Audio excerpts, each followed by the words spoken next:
जय हिंद दोस्तों, आप सबको इंडिया में जान पर स्वागत है। दोस्तों, आप सब जानते हो अब रसिया और यूक्रेन के बीच जंग को लेकर रसिया के ऊपर हर डे कोई ना कोई सैंक्शन लग रहा है और इंटरनेशनल पर पूरी दुनिया के जितने सारे देश है, खासकर अमेरिका और यूरोपियन कंट्री, वो रसिया के ऊपर सैंक्शन लगा रहे हैं। लेकिन अगर आप देखोगे एशिया में बहुत सारे देश रसिया के साथ खड़े हुए हैं, खासकर या फिर रसिया को खुलकर विरोध नहीं कर रहे हैं। उसमें चाइना और भारत का नाम सबसे आगे है। भारत तो अब प्रेजेंट टाइम में अगर आप देखोगे यूक्रेन और रसिया दोनों को मदद नहीं कर रहा है या फिर दोनों के साइड नहीं लिया है। लेकिन हमारा मीडिया का एक तरीके से कह सकते हो सॉफ्ट कॉर्नर यूक्रेन के लिए है, क्योंकि ज्यादातर हम यूक्रेन की जो नैरेटिव है या फिर यूक्रेन की साइड है वो हमारी मीडिया में चल रहा है। रसिया की साइड का न्यूज हम बिल्कुल भी नहीं दिखा रहे हैं और ये दिख रहा है कि हमारा शायद इसको लेकर हमारा गवर्नमेंट का भी स्टैंड है कि हम रसिया से थोड़ा आहिस्ता आहिस्ता करके दूर जा रहे हैं। लेकिन अब चीन खुलकर एक तरीके से रसिया के साथ आया है या फिर अब रसिया को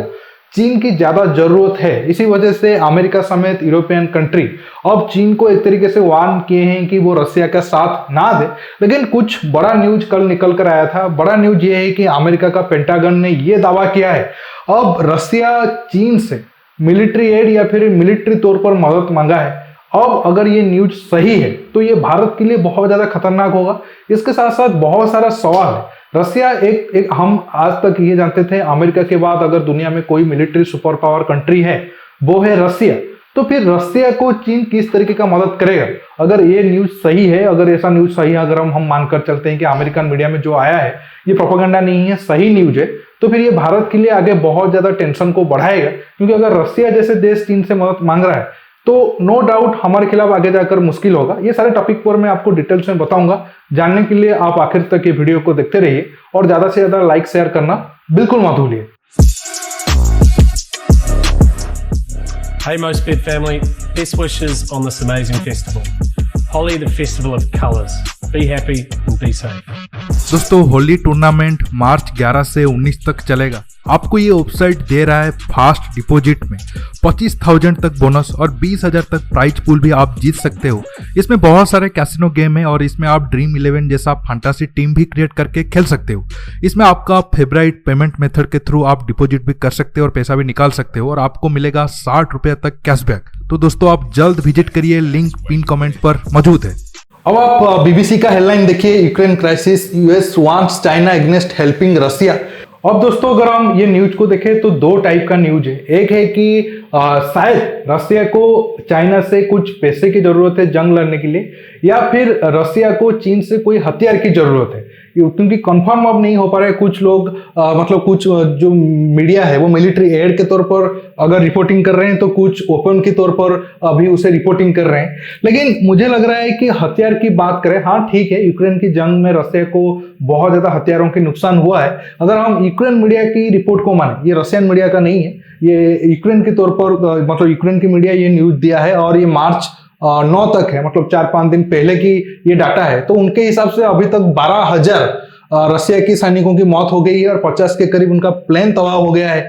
80 के करीब हेलीकॉप्टर, 317 टैंक, 120 आर्टिलरी पीसेस और 1070 जो आर्मर्ड पर्सनल कैरियर है जो आर्मी वालों को लेकर जाता है वो तबाह हो चुका है।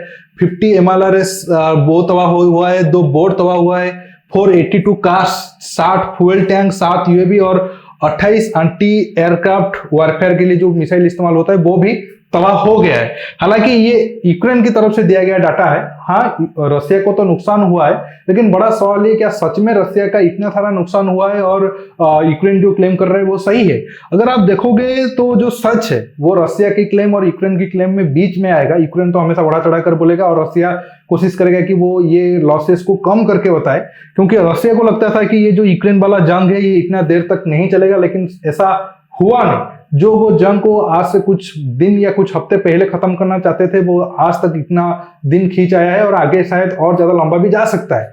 और अभी तक रसिया के बड़े बड़े 8 जनरलों की भी मौत हो गई है यूक्रेन की जंग में। लेकिन ये मुमकिन नहीं है कि रसिया को अभी हथियार की जरूरत है और वो चीन से मदद मांग रहा है। चाहे कुछ भी हो जाए, रसिया खुद अपने देश में हथियार बना रहा है और रसिया को कभी हथियार को लेकर कमी नहीं आएगा। क्योंकि अब जो जंग हो रहा है वो यूक्रेन की फील्ड में हो रहा है, यूक्रेन की जमीन पर हो रहा है, रसिया की जमीन पर नहीं। अगर यूक्रेन रसिया की जमीन पर अटैक करके उनके हथियार की फील्ड जो बनता था, जो फैक्ट्री वगैरह, उसे तबाह कर देता, तो हम समझ सकते थे हाँ चलो ठीक है, एक बड़ा जंग हुआ है और रसिया अब खुद अपने देश में हथियार नहीं बना पा रहा है, तो उसे चीन से मदद चाहिए, क्योंकि चीन का जो इंडस्ट्री है या फिर मैन्युफैक्चरिंग स्केल है वो थोड़ा ज्यादा है। लेकिन अब यूक्रेन की जो हथियार की फैक्ट्री है या फिर जहां पर उनका बेसिस वगैरह है वो तबाह हो रहे हैं, तो ये सोचना गलती होगा कि रसिया चीन से कोई हथियार मांग रहा है। लेकिन हो सकता है वो मिलिट्री एड या फिर पैसा वगैरह मांग सकता है, क्योंकि चीन की इकोनॉमी बहुत ज्यादा है और दोनों देशों के बीच संबंध भी अच्छा है, और रसिया के ऊपर बहुत ज्यादा सैंक्शन वगैरह भी लग रहा है। और पुतिन के लिए ये जंग एक मतलब एक तरीके से आप कह सकते हो आत्मसम्मान की बात हो गई है। अब वो कैसे भी करके अपना जो मकसद है उसे पूरा करना चाहते हैं, तो इसी वजह से वो कुछ मिलिट्री एड मांग सकते हैं, लेकिन हथियार मांगना ये थोड़ा गले से मतलब ये बात नहीं उतरता है। अब बड़ा बात ये है कि जो अमेरिका समेत वेस्टर्न कंट्री है वो चीन के ऊपर क्यों प्रेशर डाल रहे हैं। ऐसा भी ये है कि कल रोम में अमेरिका और चीन के जो ऑफिशियल है उनके बीच मीटिंग हुआ था, तो उनका था कि आप रसिया को ज्यादा मदद मत करो। अगर आप देखोगे रसिया इकोनॉमिकली जो कुछ 8-10 गिने चुने देशों में या फिर टॉप 8-10 कंट्री के ऊपर डिपेंड करता है, उनमें चीन सबसे ऊपर है, और चीन रसिया का साथ ट्रेड करने वाला सबसे नंबर 1 कंट्री है। और दोनों देशों के बीच ट्रेड अगर पिछले साल अगर मैं आंकड़े के हिसाब से बात करें, 2021 में कोरोना वगैरह सब कुछ होने के बावजूद दोनों देशों के बीच ट्रेड तकरीबन $150 बिलियन का था, और ये प्लान है कि आगे 4-5 साल में ये उसे $300 बिलियन के करीब लेकर जाएंगे। तो इससे आप अंदाजा लगा सकते हो रसिया चीन के ऊपर कितना डिपेंड करता है या फिर चीन रसिया के ऊपर कितना डिपेंड करता है, और दोनों देशों के बीच दोस्ती कितना ज्यादा है। हालांकि ऐसा नहीं है कि अगर ट्रेड आपका ज्यादा हुआ तो आपकी भी दोस्ती होना जरूरी है, लेकिन मैक्सिमम टाइम में ये वो रिफ्लेक्ट करता है। क्योंकि ऐसा मैं इसलिए कह रहा हूँ क्योंकि भारत और चीन के बीच भी ट्रेड $100 बिलियन के ऊपर है, लेकिन दोनों देश दोस्त नहीं है। लेकिन अगर आप देखोगे और दोनों देशों के बीच ट्रेड जो इनबैलेंस है, हाँ वो चीन के फेवर में थोड़ा ज्यादा है, लेकिन बहुत ज्यादा वो गैप नहीं है। $10-15 बिलियन का गैप है, जो बहुत ज्यादा नहीं है। और अब वेस्टर्न कंट्री और अमेरिका को ये लग रहा है अगर वो रसिया के ऊपर इकोनॉमिकली सैंक्शन डालते हैं या फिर उनके ऊपर दबाव डालते हैं, तो चीन अगर उनके साथ नहीं आएगा तो ये वो देश ऐसा काम नहीं कर पाएंगे। क्योंकि अगर चीन रसिया के ऊपर कोई दबाव डालता है तो वो रसिया के ऊपर आएगा। बाकी अमेरिका हो गया या फिर वेस्टर्न कंट्री का दबाव शायद इतना ज्यादा ना आए, या फिर 100% वो काम नहीं कर पाएगा। अगर वो रसिया की प्रोडक्ट को या फिर रसिया की बैंकिंग सिस्टम के ऊपर बैन लगाते हैं, तो रसिया वो प्रोडक्ट को चीन के थ्रू दूसरे देशों को एक्सपोर्ट कर सकता है। या फिर ये दोनों ज्यादा ट्रेड करके जो रसिया की इकोनॉमिक लॉसेस हो रहा है उसे कम कर सकते हैं। और बड़ी बात है कि रसिया की ऑयल और गैस को अगर कोई ज्यादा देश खरीदता है तो वो है चाइना।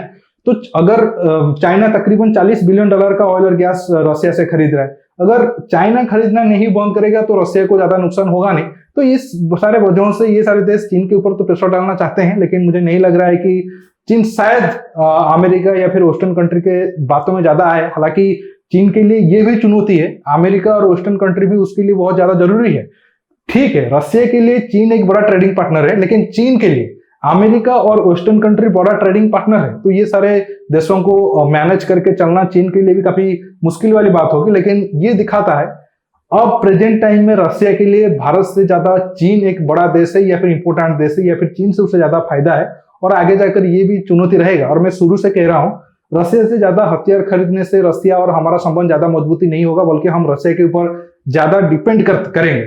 इसी वजह से हमें ये देखना होगा कि कैसे भारत और रसिया का ट्रेड कम से कम $30-40 बिलियन $50 बिलियन आने वाले 4-5 साल में पहुंचेगा, और वो हथियार को छोड़कर तो फिर कुछ बात बन सकता है।